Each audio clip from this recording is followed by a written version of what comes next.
Alors, je voudrais d'abord remercier notre collègue Giuseppe Pintus pour son invitation, hein. C'est pour moi, bon, et aussi le professeur Merza et les autres collègues présents aujourd'hui, hein. C'est pour moi, bon, un honneur d'être ici et je suis très heureux de m'intégrer dans ce cycle de séminaires sur la phénologie française, qui est, bon, le courant auquel je me rattache sans aucun doute, hein. Je suis un lointain héritier de ce courant. Donc aujourd'hui, je parlerai de, bon, mon titre est le suivant, l'énigme de l'hostilité absolue, esquisse d'une phénoménologie du diable. Si la tâche de la philosophie est d'opérer un diagnostic de l'époque, comment pouvons-nous caractériser la nôtre? Avec l'effondrement du bloc communiste et la globalisation de l'économie, il pouvait sembler que l'on assistait à la fin de l'histoire. Les anciens antagonismes allaient céder la place à des relations apaisées entre les nations, les classes sociales et les partis politiques. Or, nous sommes confrontés au contraire à une intensification des antagonismes entre les nations et de l'hostilité envers les étrangers, les migrants, mais aussi entre les différents camps d'une société toujours plus polarisée, comme le montre l'exemple des USA. Avec l'essor des mouvements populistes qui se fondent sur une opposition entre le peuple et ses ennemis, avec le complotisme et son fantasme d'un ennemi caché, nous voyons réapparaître aujourd'hui une hostilité radicale dans des sociétés démocratiques qui semblaient l'avoir surmontée. Une approche phénoménologique nous permettra-t-elle de l'élucider? Bon, donc dans un premier temps, je vais essayer d'évoquer l'origine théologique de l'hostilité absolue, puis j'esquisserai ce que pourrait être une phénoménologie de la haine, qui est l'affect fondamental sur lequel cette hostilité se base. Et ma dernière partie, je l'ai intitulée « Ambivalence et clivage, démocratie et totalitarisme ». Donc d'abord, l'origine théologique de l'hostilité absolue.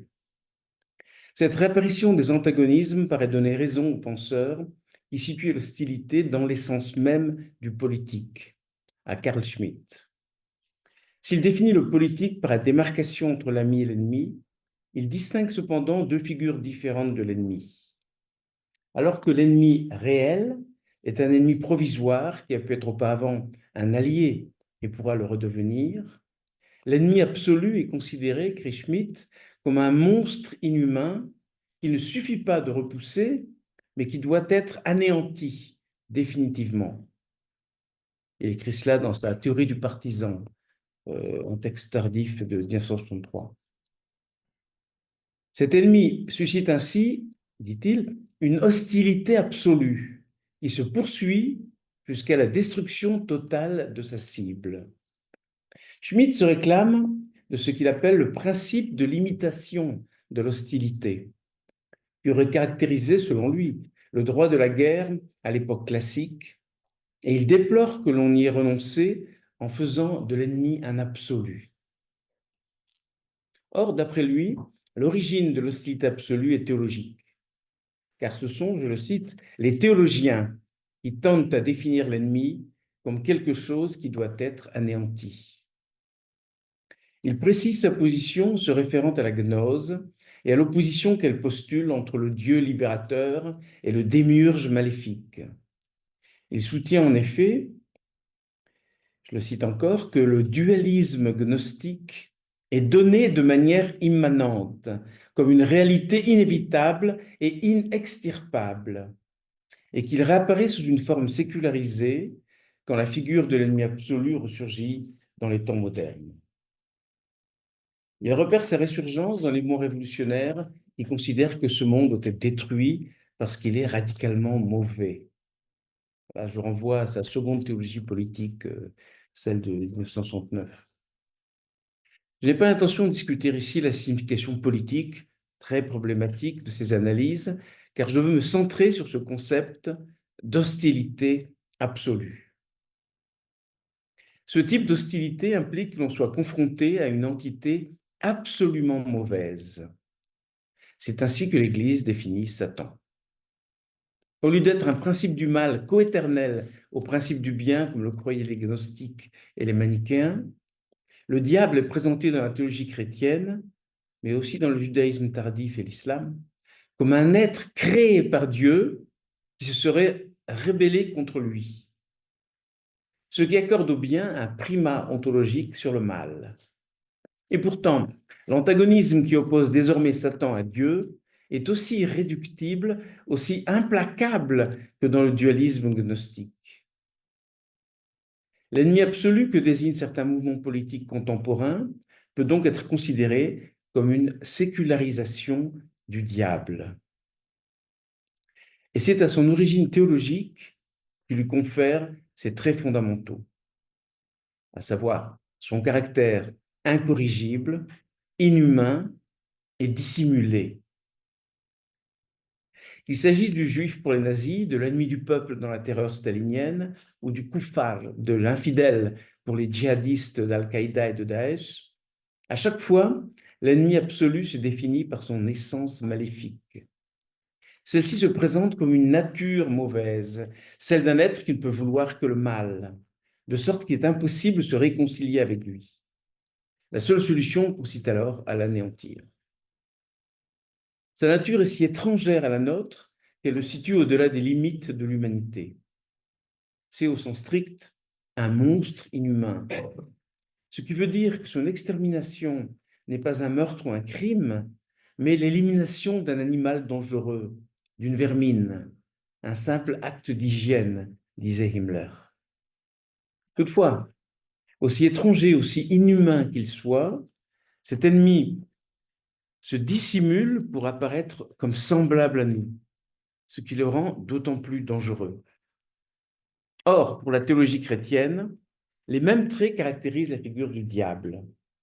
Il s'agit d'une entité vouée éternellement au mal et totalement étrangère à l'humanité, puisque c'est un ange déchu et qu'il est le plus souvent bestialisé, représenté avec des attributs animaux, cornes de bouc, griffes, ailes, chauve-souris.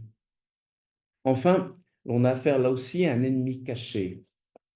Comme le déclare l'apôtre Paul, Satan se déguise en un ange de lumière. Et Luther dira même qu'il se dissimule sous le masque de Dieu. La figure de l'ennemi absolu ferait réapparaître le diable dans une société qui semble pourtant émancipée de l'emprise de la religion. Cela voudrait-il dire que certaines représentations théologiques persistent secrètement dans notre vision du monde et notre vie affective?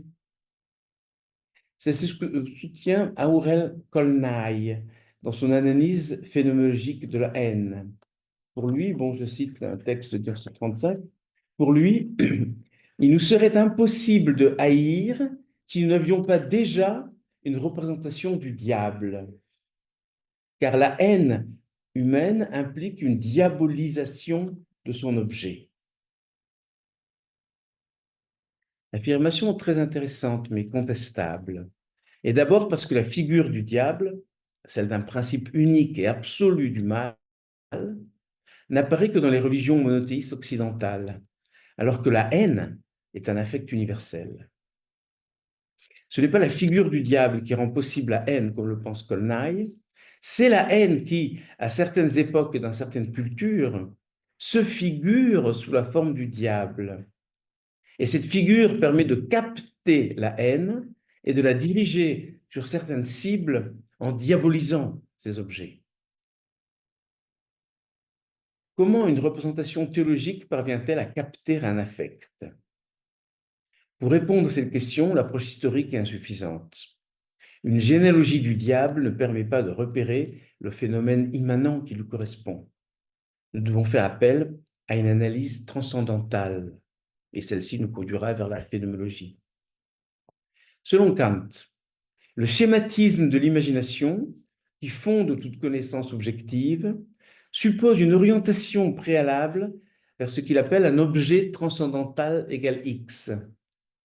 Ce X est l'objet qui s'oppose, qui fait obstacle et ainsi permet de constituer les objets de l'expérience. Il me semble possible d'appliquer cette analyse à l'affectivité. Certaines représentations, que l'on peut désigner là aussi comme des schèmes, opèrent comme un autre égal X, capable de capter les affects de désir et d'amour, mais aussi d'angoisse, de dégoût, d'envie ou de haine. Dans le cas de la haine, cet autre égale X est le schème de l'ennemi absolu, d'un principe transcendantal du mal, cela même que les religions monothéistes désignent comme le diable. Le mot hébreu Shatan et le mot grec diabolos signifie d'ailleurs ce qui fait obstacle. Il désigne l'opposant primordial qui permet à la haine de se donner un objet. Dans d'autres sociétés ou à d'autres époques, cet objet de haine transcendantale sera figuré et nommé de manière différente. Cette haine qu'il arrive à capter, d'où provient-elle et comment décrire sa genèse?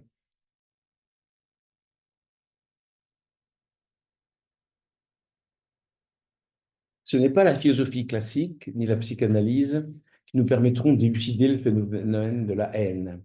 C'est la phénoménologie. Dans mon livre Le moi et la chair, donc une traduction italienne paraîtra bientôt aux éditions Cibolette, j'ai tenté de décrire l'auto-incorporation de la chair primordiale, les synthèses immanentes qui lui permettent de se donner la forme unitaire d'un corps. Selon Husserl, notre chair se constitue originairement sur un mode double, à la fois comme chair et comme chose corporelle.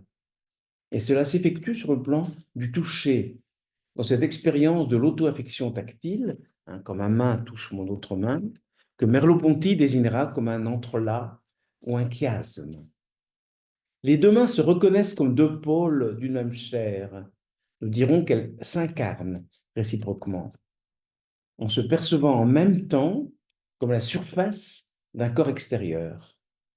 C'est ce qui permet à la chair de s'incorporer, de se constituer comme un corps objectif en s'insérant dans le monde parmi les autres corps, tout en restant chair. Husserl remarque cependant qu'elle reste de manière surprenante quelque chose d'incomplètement constitué. Il écrit cela au paragraphe 42 des IDN 2. Bon, je renvoie également au paragraphe 36 sur la question de la double constitution de la chair. Tout se passe donc comme si cette double synthèse d'incarnation et d'incorporation se heurtait à un obstacle, si bien que la coïncidence, qu'on l'a bien vu Merleau-Ponty, s'éclipse au moment de se produire et qu'un irréductible écart, un hiatus, persistera au sein de la chair. L'élément qui empêche les pôles de chair de s'identifier intégralement les uns aux autres, nous l'appellerons le restant. Il s'agit d'une part de ma chair que je ne parviens pas à reconnaître comme mienne, du premier non-ego auquel je suis confronté et qui n'est pas un autre moi, comme le pensait Husserl, mais un autre en moi. Cette altérité immanente, ce premier étranger, das erste Fremde, disait Husserl, est la matrice de tout rapport aux étrangers que je rencontre dans le monde, et ma relation avec eux portera la marque de cette relation primordiale qui se noue entre le moi et le restant. Si la chair demeure incomplètement constituée, c'est parce que le chiasme charnel se heurte à la résistance du restant. Lorsque cette résistance est intense, il peut arriver que cet entrelac se déchire, que les pôles charnels cessent de s'incarner mutuellement, de se reconnaître comme des pôles d'une même chair. Le restant se présente alors comme un corps étranger, une chose morte qui surgit au sein de ma chair et son irruption provoque de l'angoisse. Le moi s'efforce de se défendre contre son intrusion menaçante en l'expulsant au dehors. Mais ce geste d'expulsion ne peut qu'échouer, car le restant n'est pas vraiment étranger à ma chair. Et plus je tente de le rejeter, plus il revient me hanter. Ce rejet change alors de nature. Quand le moi ne cherche plus à expulser, mais à détruire ce qui le menace, apparaît cet affect que l'on nomme la haine. À l'origine de la haine, il n'y a aucune haine au sens banal du terme, aucune agressivité, aucune pulsion de destruction. Elle exprime l'effort du moi pour se protéger contre une intrusion angoissante.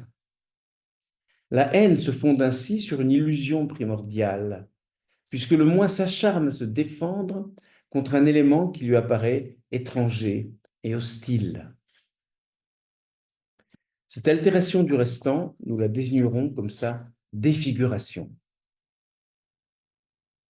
Elle est la source des passions tristes, du dégoût, de l'envie, de la haine, auxquelles il est si difficile d'échapper. Toute haine s'enracine ainsi dans une haine de soi. Plus exactement, dans une haine envers une part de moi-même que je ne reconnais pas comme ma propre chair. Puisque ma relation immanente au restant se rejoue dans mon rapport aux autres, cette haine reparaît aussi sur ce plan. Je la projette sur un autre qui m'apparaît alors comme la cause extérieure de ma haine. La défiguration n'est pas la seule modification possible du restant, car notre chair s'affecte constamment d'elle-même, s'efforce de coïncider avec elle-même dans un entrelac charnel. Chaque pôle de chair tend ainsi à incarner l'autre pôle, si bien que le restant défiguré, qui m'apparaissait comme une chose étrangère, se réincarne, et je le reconnais comme ma propre chair. Je propose de désigner cela comme une transfiguration. Alors que le restant défiguré provoque de la répulsion, en se transfigurant, il suscite au contraire une intense attraction. L'objet de ma haine se présente désormais comme un objet de désir et d'amour. Le restant semble ainsi osciller entre des phases plus ou moins brèves de défiguration et de transfiguration. Toutefois, la genèse que je tente de décrire ne se situe pas dans le monde, mais sur le plan immanent de la chair. Sur ce plan, défiguration et transfiguration coexistent comme deux possibilités fondamentales du restant. Ainsi, il apparaît à la fois comme un objet d'amour et de haine, comme si une synthèse passive d'association s'opérait entre ces deux affects opposés. Il se présente alors comme un phénomène ambivalent. Mais les affects d'attraction et de répulsion s'opposent de manière si radicale que leur synthèse demeure instable, précaire. Lorsqu'elle se décompose, le restant se dissocie en deux phénomènes différents. On a donc affaire soit à une ambivalence, soit à un clivage. Or, ces deux situations se retrouvent sur le plan du monde, dans notre relation aux autres. La psychanalyse en donne une attestation significative. Selon Melanie Klein, la relation de l'enfant à sa mère, ou plutôt au sein de la mère, prend d'abord la forme d'un clivage entre un bon et un mauvais objet. Ce qui caractérise cette phase primitive est la projection sur la mère des sentiments que l'enfant éprouve envers elle. L'objet sur lequel il projette sa haine lui apparaît alors comme un mauvais objet persécuteur, totalement distinct de la bonne mère ou du bon saint qui l'aime, le nourrit, le protège.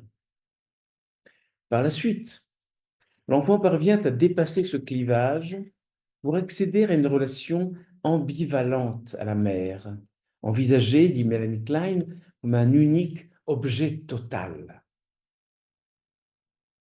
Cette genèse psychologique correspond sur le plan intersubjectif à la genèse immanente du restant que la phénoménologie permet de décrire.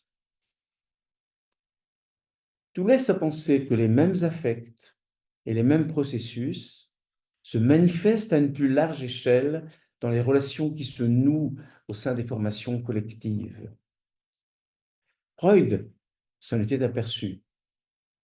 Il affirme en effet que le lien affectif qui unifie les masses et l'amour que leurs membres éprouvent envers leur chef.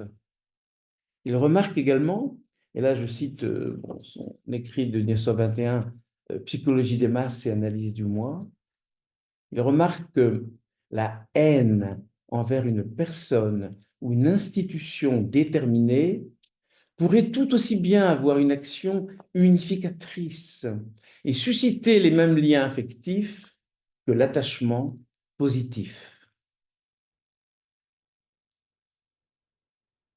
Mais il ne développe pas cette indication décisive.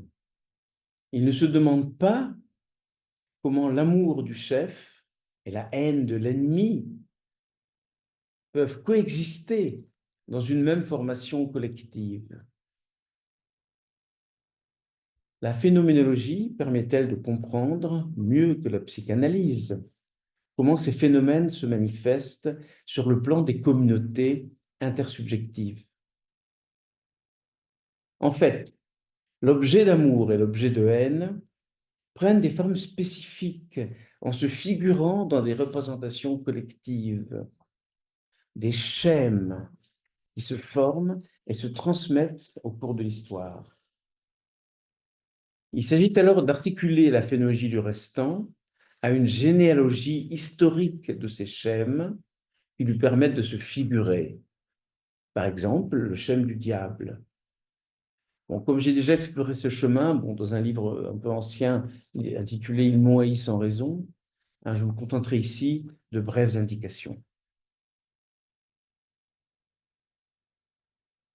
Le restant est ce qui s'oppose, ce qui fait obstacle à la fusion de ma chair avec elle-même. Il est l'opposant primordial, le diabolos, au sens étymologique, logé au cœur de ma chair. Le diable est donc un schème du restant. Pour qu'il devienne une entité maléfique qui s'affronte au Dieu d'amour, il faut que le restant se soit scindé en un bon et un mauvais objet. C'est ce clivage qui s'exprime dans le dualisme des gnostiques et des manichéens, où ils se présentent comme l'antagonisme éternel entre un Dieu de lumière et un Dieu de ténèbres. Cette doctrine se fonde ainsi sur une illusion. Elle méconnaît que les deux principes rivaux sont l'expression d'un unique phénomène originaire qui s'est dissocié en une force d'amour et de vie et une force de haine et de mort. Deux manifestations opposées d'un même restant qui se défigure et se transfigure.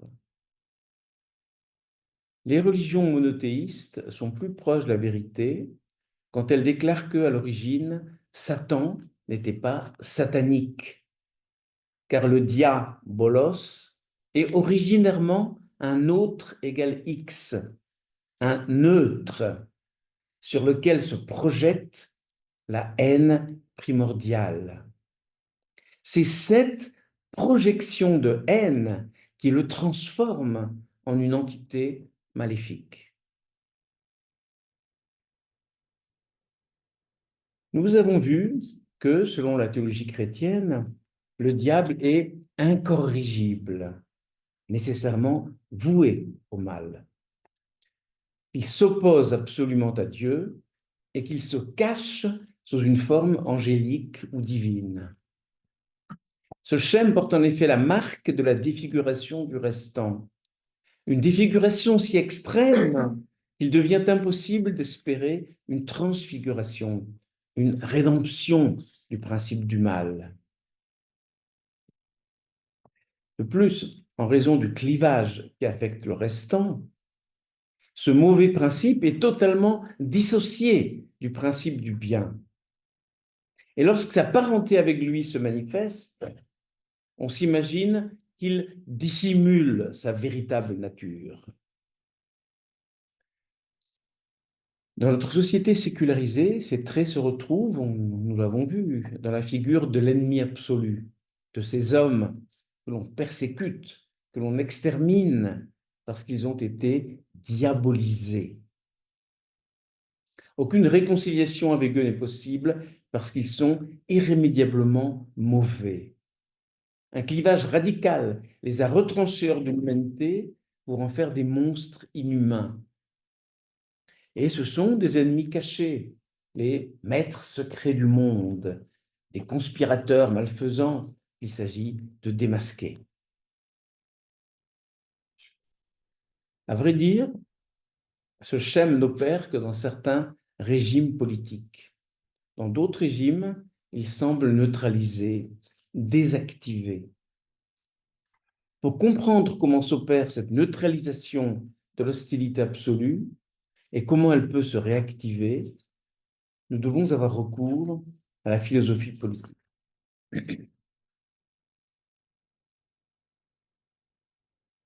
J'en viens à ma troisième et dernière partie que j'intitulais donc Ambivalence et clivage, démocratie et totalitarisme. C'est un élève et un ami de Merleau-Ponty qu'il revenait d'élaborer de la manière la plus rigoureuse la démarcation entre démocratie et totalitarisme. En analysant les régimes totalitaires, et en particulier le stalinisme, Claude Lefort constate qu'il se caractérise par le déni de toute division interne à la société. Celle-ci se présente en effet comme un corps collectif totalement unifié où le peuple fusionne avec son chef, son Führer, son Duce. Cette unité sans faille implique la désignation d'un ennemi absolu. Comme l'écrit Lefort dans son livre Un homme en trop, qui est un commentaire de l'archipel du Goulag de Solzhenitsyn, je le cite, « Il faut l'image de cet ennemi, de cet autre, pour soutenir celle du peuple uni sans division. L'opération qui instaure la totalité requiert toujours celle qui retranche les hommes en trop. Celle qui affirme l'un requiert celle qui supprime l'autre. »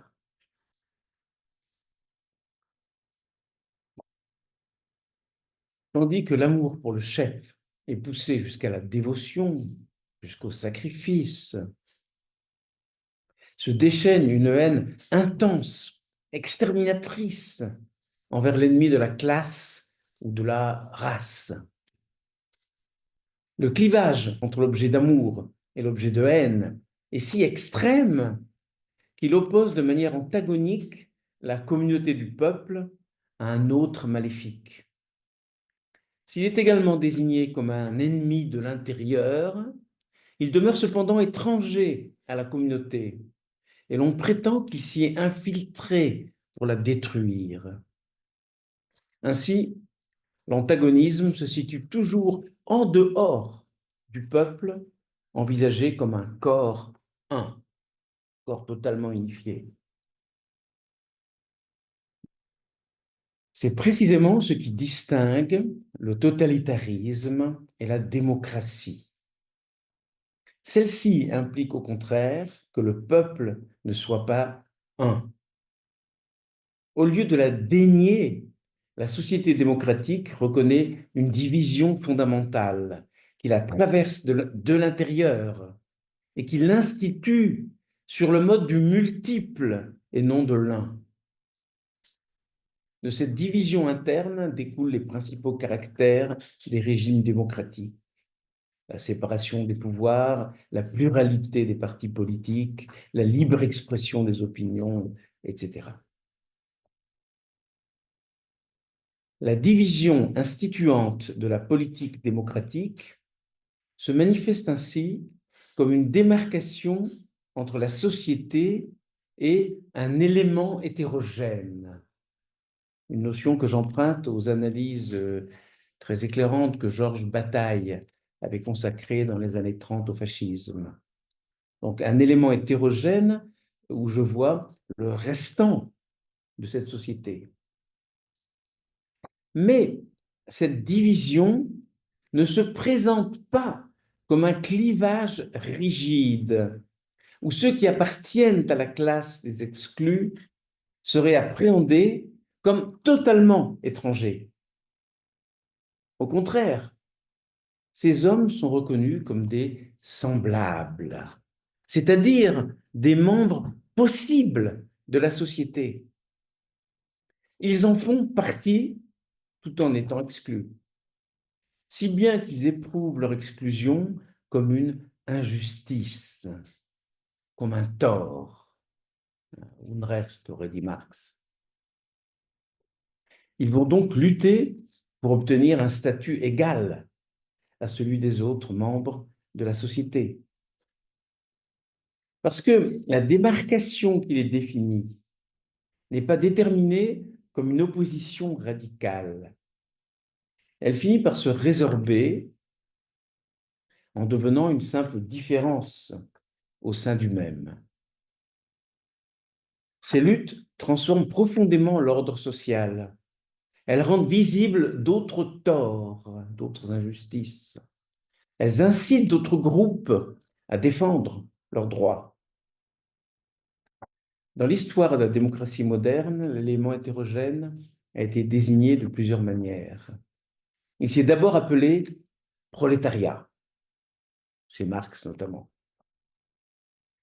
L'exigence d'égalité portée par le mouvement ouvrier s'est étendue par la suite à d'autres catégories, à travers les luttes des femmes, des minorités religieuses, ethniques et de genre.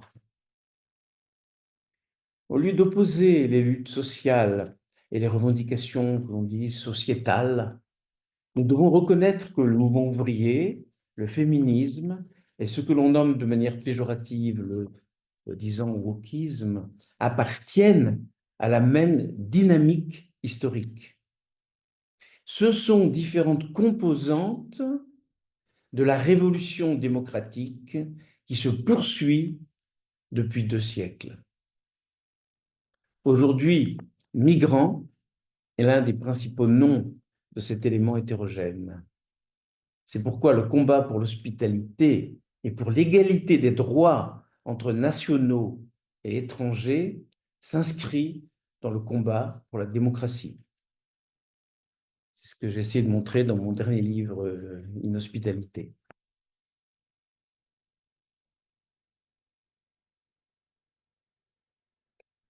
La démocratie se définit donc par la reconnaissance d'une division interne qui ne prend pas la forme d'un antagonisme. Ceux qui se révoltent contre l'inégalité et l'injustice peuvent être réprimés avec violence, mais ils ne deviennent pas la cible d'une hostilité absolue, comme si c'était des monstres inhumains qu'il s'agirait d'anéantir.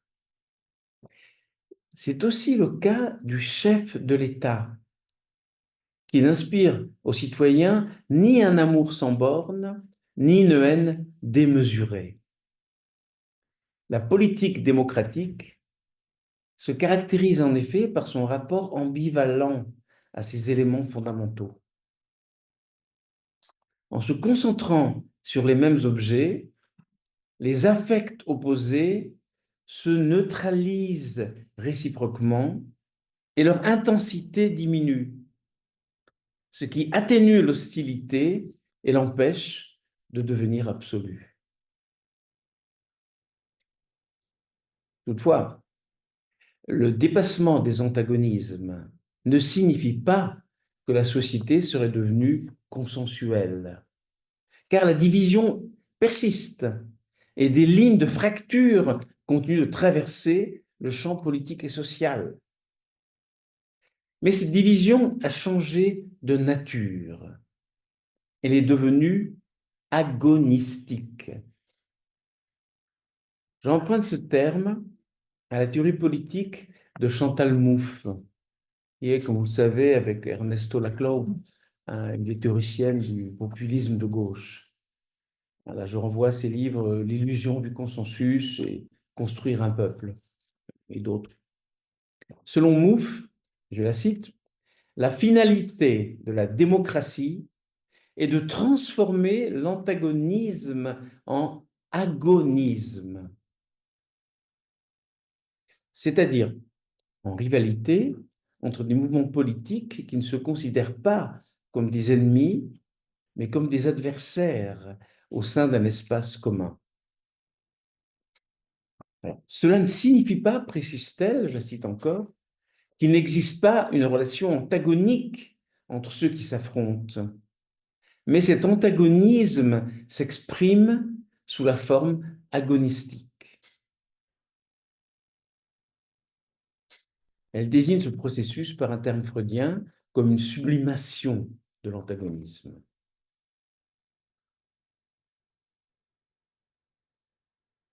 On doit alors se demander pourquoi cette relation agonistique, on vient parfois à se dé-sublimer en faisant ressurgir les antagonismes entre les partis politiques, entre les classes sociales, entre la majorité des citoyens et les minorités religieuses, ethniques, sexuelles, de genre, etc.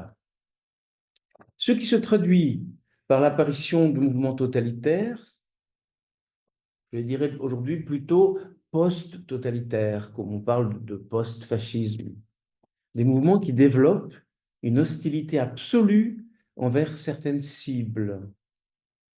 Actuellement, une hostilité dirigée avant tout envers les immigrés, les migrants et les prétendus wokistes. À chaque fois, ce sont des situations concrètes, une guerre, une crise économique, ou bien actuellement les conséquences délétères de la globalisation économique qui favorisent leur essor. Mais ces circonstances historiques ne suffiraient pas pour détruire la démocratie si celle-ci n'était pas exposée à des tensions internes qui la mettent en danger. Puisque les processus qui affectent le restant de notre chair se rejouent sur le plan collectif, la phénoménologie du restant peut nous aider à comprendre la crise qui affecte les sociétés démocratiques. Elle nous apprend qu'il est impossible d'en finir avec la haine primordiale provoquée par la défiguration du restant, et que sa transfiguration peut produire une relation ambivalente où cette haine s'associe à de l'amour.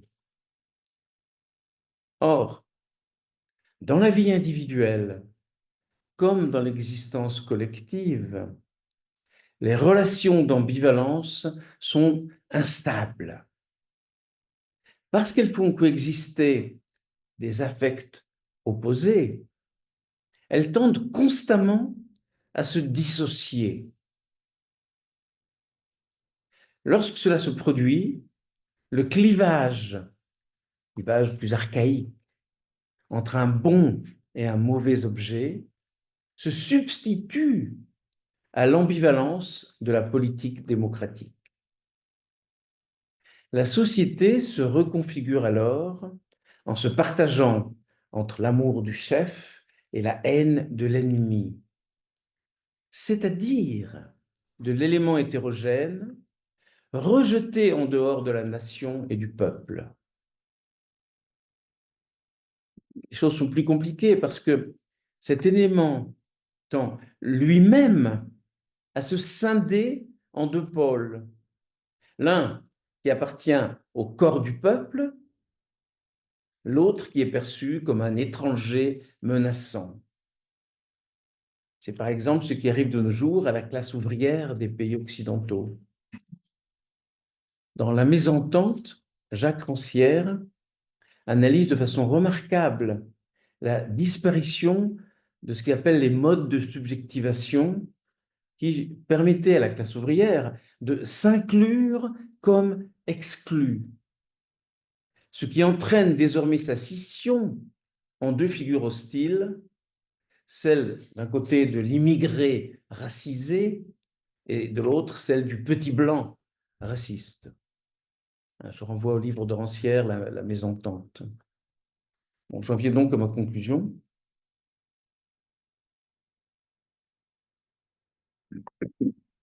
Il est vrai que la dynamique de la démocratie, en sublimant les antagonismes, tend à effacer la figure de l'ennemi absolu. Il devient plus difficile de se figurer un tel ennemi ou simplement de le nommer. Mais cela n'entraîne pas nécessairement sa disparition. Comme le souligne Derrida, l'effacement de toute figure déterminée de l'ennemi empêche de donner à l'hostilité une cible limitée. Du coup, n'importe qui peut apparaître comme ennemi, ce qui risque de déchaîner une violence sans limite. Je cite Derrida, « Là où l'ennemi principal paraît introuvable, la même phobie projette une multiplicité mobile d'ennemis potentiels. » Il ajoute à ce moment-là la conjuration. Autrement dit, écrit encore Derrida, moins il y a d'ennemis, plus il y en a.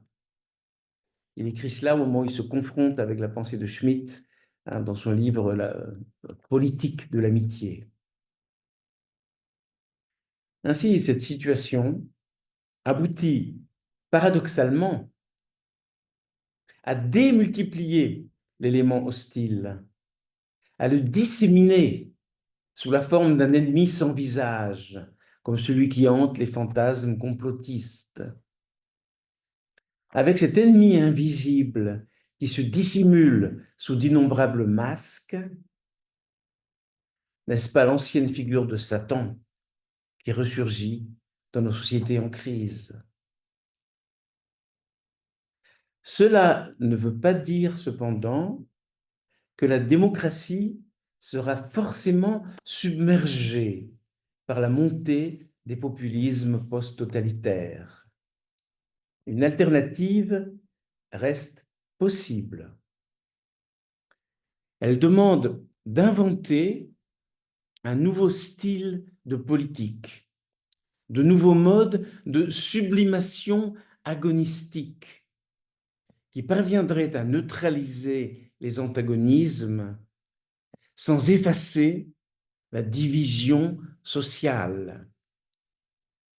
Donc de nouvelles manières d'intégrer le restant de la société sous ses différentes formes pour qu'il ne se laisse pas capter par des dispositifs qui se fondent sur une hostilité absolue.